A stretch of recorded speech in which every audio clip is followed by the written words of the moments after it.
বলুন তো ওডিআইতে এখন পর্যন্ত বাংলাদেশের সবচেয়ে সেরা ক্যাপ্টেনকে? এই লিস্টে 6 নম্বরে থাকেন মোহাম্মদ আশরাফুল। তিনি 38টি ম্যাচে দায়িত্ব পালন করে মাত্র 8টিতে জয়, 30টিতে হার। তার উইনিং পার্সেন্ট 21.05।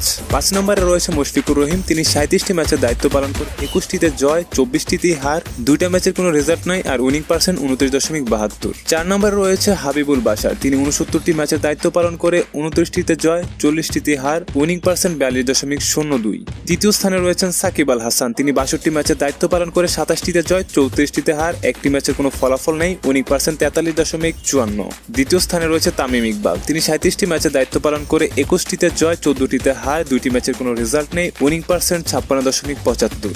আর 1 নম্বরে থাকেন মাশরাফি বিন মুর্তজা। তিনি এখন পর্যন্ত 88টি ম্যাচে দায়িত্ব পালন করে 50টিতে জয়, 36টিতে হার। 2টা ম্যাচের কোনো রেজাল্ট নেই এবং উইনিং পার্সেন্ট 56.81। এই লিস্টটি করা হয়েছে শুধুমাত্র উইনিং পার্সেন্ট বিবেচনা করে। তামিম এই লিস্টে অনেক উপরে চলে আসে, যদিও তিনি মাত্র 37টি ম্যাচের দায়িত্বই পালন করেন। তো আপনার পছন্দের ক্রিকেটারকে কমেন্ট করেন, কাকে নিয়ে পরবর্তীতে ভিডিও চান তাও কমেন্ট করতে পারেন।